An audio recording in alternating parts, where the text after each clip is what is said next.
A paz do Senhor, meus irmãos, minhas irmãs, que Deus abençoe a todos em nome de Jesus. Quem vos sauda é o presbítero Paulo. Eu fico muito feliz de você estar gostando dos conteúdos aqui do canal, do Ministério Verdade Pouco Faladas. Mas, obviamente, o nome do canal é Presbítero Paulo César Oficial. Obrigado por você estar aqui. Se você é novo aqui no canal, se inscreva, por favor, ative o sininho de notificações para que você possa ficar por dentro de todo o conteúdo aqui a qual o Senhor tem nos dado, tá bom?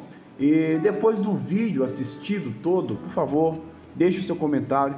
Eu estarei lendo o comentário de todos, se possível, comentando também, tá bom? Vamos para o que interessa no conteúdo. O conteúdo aqui hoje, queridos irmãos, é mais uma aula, né? A aula de teologia, a disciplina de teologia, que é a doutrina de Deus, ou a doutrina sobre Deus. Vamos lá? Doutrina. Hoje nós vamos falar sobre teologia, tá? Melhor dizendo, teologia. O que é a teologia? Muita gente tem preconceito, outros não aceitam nem falar esse nome, como se fosse uma blasfêmia, uma heresia, mas o real significado das faculdades de teologia, qual que é o significado real? Estudo sobre Deus. Estudo sobre Deus. Então existe várias escalas dentro da teologia, por exemplo, como teologia natural, né, que vai tratar da ciência racional.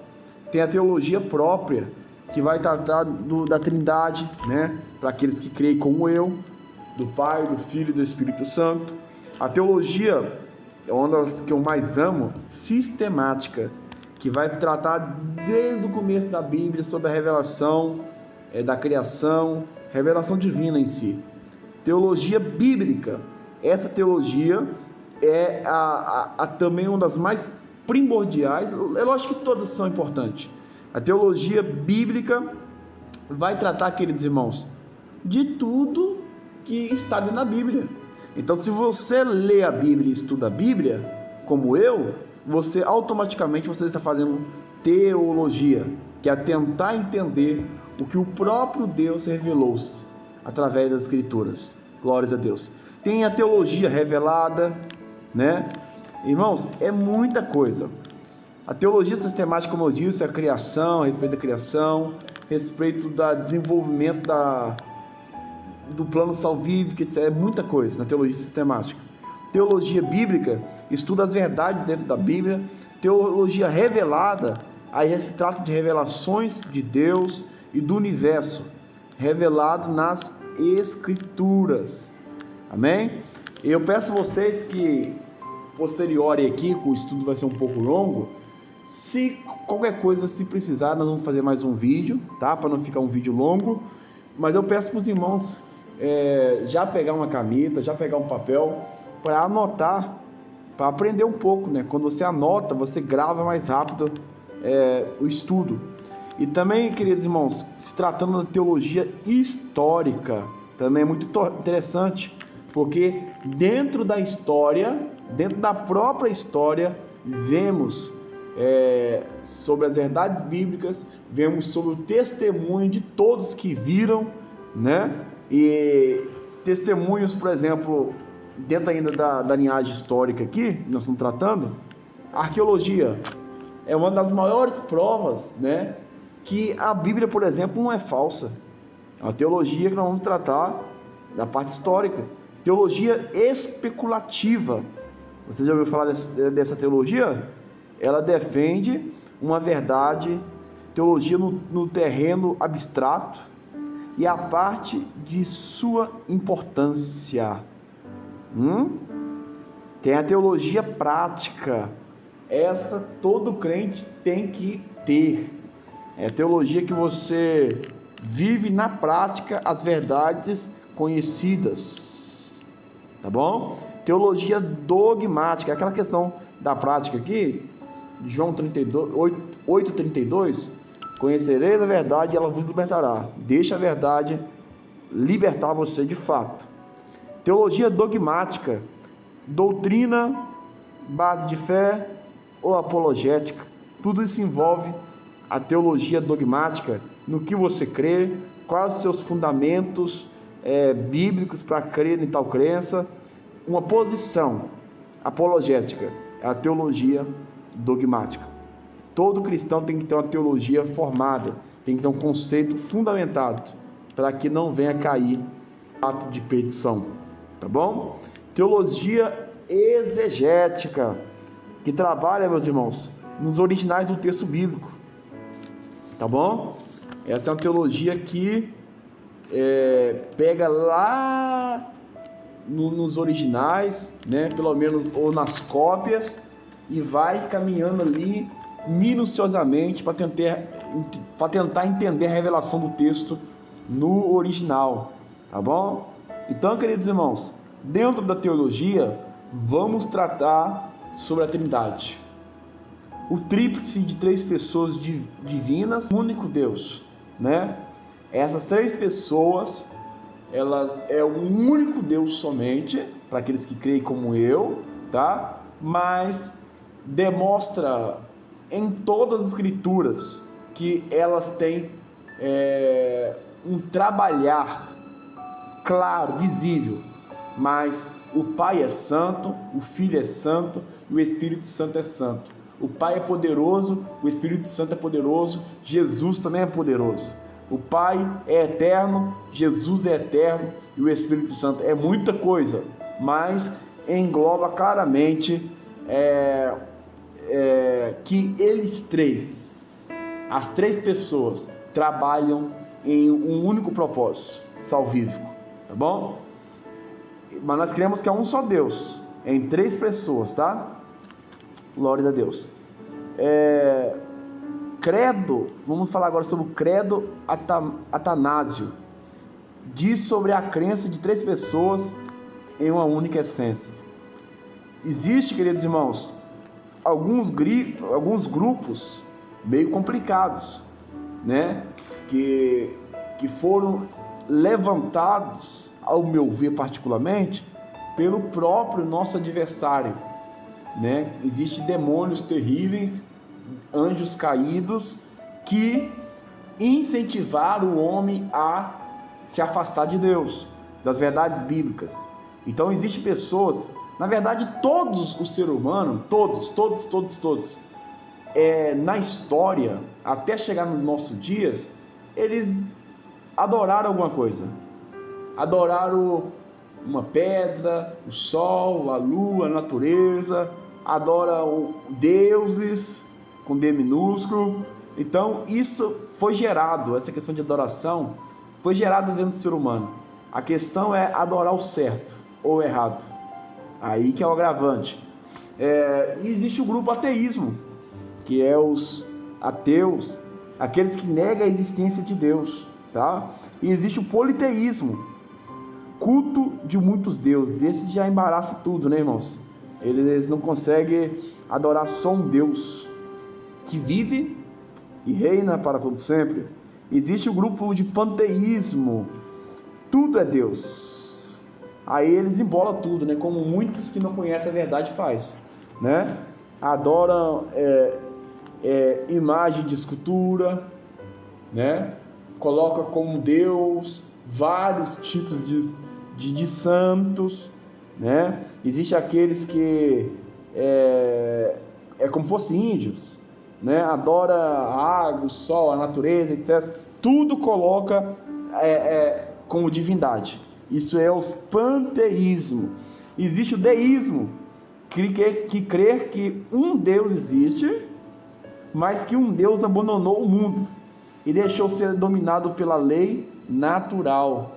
É um Deus que deixou o seu povo órfão, sendo que até quando Jesus veio na terra, e ele disse para os seus discípulos: não vos deixarei órfãos, mas enviarei um consolador para ficar com vocês até a volta dele, entendeu? Então é interessante isso, meus irmãos, que esse deísmo cai por terra, porque o cuidado de Jesus, o cuidado do nosso Deus para conosco, ele nunca nos abandonou, ele nunca nos desamparou. Pelo contrário, é Ele que sustenta a igreja nas suas mãos. Glórias a Deus. Então, dentro disso, queridos irmãos, como nós falamos, nós que somos cristãos protestantes e que amamos, como o próprio Martinho Lutero diz, a sola Escritura, somente a Escritura, nós cremos na transcendência de Deus, que Ele é poderoso, que Ele é acima de tudo, que Ele é exaltado para sempre. Nós cremos também na eminência, a eminência que crê que o Senhor, que a presença no mundo próximo do homem é real. Deus está sempre tendo a sua, podemos dizer assim, intervenção, participação no plano salvífico, participação no cuidado, como cuidou de Israel, né? E é interessante, ele cuida da igreja. Então tem alguns versículos que os irmãos leiam em casa. Atos 17, Atos dos Apóstolos, capítulo 17, verso 28, Efésios, capítulo 4, verso 6, tá? O Senhor tem a sua eminência clara, a sua imanência clara, pautada nas Escrituras. Então, existe aquele grupo também, muito conhecido aí, o agnosticismo, os agnósticos, né? Que eles afirmam publicamente que ignora que Deus e seu aspecto geral, tudo que envolve Deus eles ignoram, tudo para eles é bobagem, coisas da cabeça humana, é complicado, e esse grupo só tem crescido, tá? E dentro da teologia nós vamos tratar também, não tem como colocar detalhadamente aqui, em poucos minutos, nós vamos tratar também, queridos irmãos, dos atributos de Deus. Você sabia que Deus tem atributos? E não são poucos, tá, queridos? Vamos falar só de alguns aqui, porque existem os atributos comunicáveis e os incomunicáveis. Eu louvo a Deus pelos incomunicáveis ser mostrados dentro da teologia, para que as pessoas para as pessoas perceberem que Deus não é um Deus humano.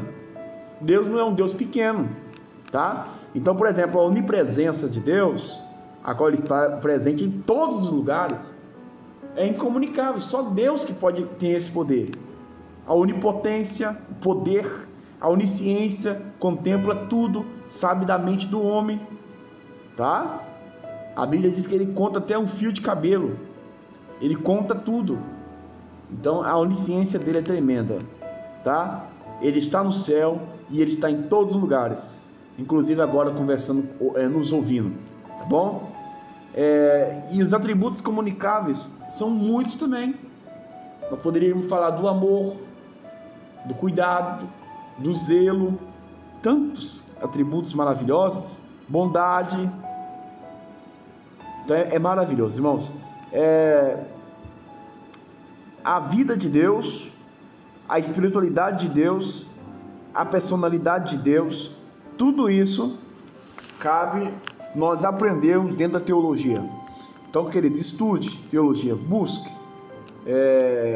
para que você venha aprender coisas que já está revelada dentro da palavra de Deus, em textos com tópicos diferentes para você entender melhor, tá? Dentro da Bíblia também a gente aprende os nomes de Deus. Existem muitos, como eu sou, e alguns traduzem como eu serei, Jeová Jiré, Jeová Rafá, Jeová Ropeca. Tem muitos, irmãos, tem muitos, tá? E isso demonstra, esses nomes de Deus, que o Senhor cuida do seu povo. Cada nome desse mostra o cuidado do Senhor para o seu povo, aleluia, né? Porque o nome de Deus real, segundo os estudiosos, foi perdido, no sentido de os próprios judeus zelar tanto da santidade do nome de Deus, que eles acabaram de parar de pronunciar. Aí eles falam Adonai, Senhor, né? Mas as letras do nome de Deus, as consoantes, por exemplo, é Ud, Re, Vav, Re, né? E aí as pessoas não sabem pronunciar em questão dos massoréticos, das vogais, e aí cada um tenta imaginar o nome de Deus de alguma forma. Coloca como Iavé, outros vai falando, né? Mas segundo os judeus, os próprios judeus, o nome de Deus original foi perdido com o passar do tempo. Glória a Deus. Deus sabe todas as coisas por isso, né? E o Senhor, irmãos, ainda falando, existem também os atributos morais de Deus, né? Que também atributos que mostram o poderio de Deus, como a santidade. O Pai é santo, Jó 17:1. O Filho é santo, Atos 3:14. E o Espírito é santo. Deus seja louvado. Ainda falando, a gente já está para encerrar, já que é muita coisa. Deus é amor, Deus é justo, Deus é soberano, Deus é misericordioso. A graça de Deus é uma das partes primordiais sobre o atributo, sobre a teologia. Dentro da teologia, a graça é o amor que ultrapassa tudo, favor imerecido. Então é muita coisa gostosa, tá? Teofania de Deus, a gente está encerrando, mostra, né, na teofania de Deus os aparecimentos de Jesus Cristo, na simbologia de anjo, veio como anjo, inúmeras teofanias de Deus demonstrando que Deus, ele faz alguma coisa sim para o seu povo, um cuidado especial. E o antropomorfismo é a atribuição à qualidade humana ao ser divino, quando usa características humanas. Por exemplo, que o Senhor tem olhos, que está olhando a terra com olhos de fogo, os seus pés como latão reluzente. Existem números de antropomorfismo, que o Senhor tem orelha, está ouvindo, o Senhor tem boca, etc. Para demonstrar, na nossa faculdade mentais como humano, tentar entender a comunicação de Deus. Mas Deus, ele é espírito, tá? Ele não tem um corpo, ele é espírito, tá? Mas eu falei em um resumo rápido para que você venha compreender um pouco de teologia e venha, lógico que não tem como falar de teologia exaustivamente, é melhor você contratar, comprar, adquirir um curso completo, mas eu falei em suma algumas coisas de teologia para que você venha estudar, aprofundar, que abre muito a sua mente. Deus abençoe.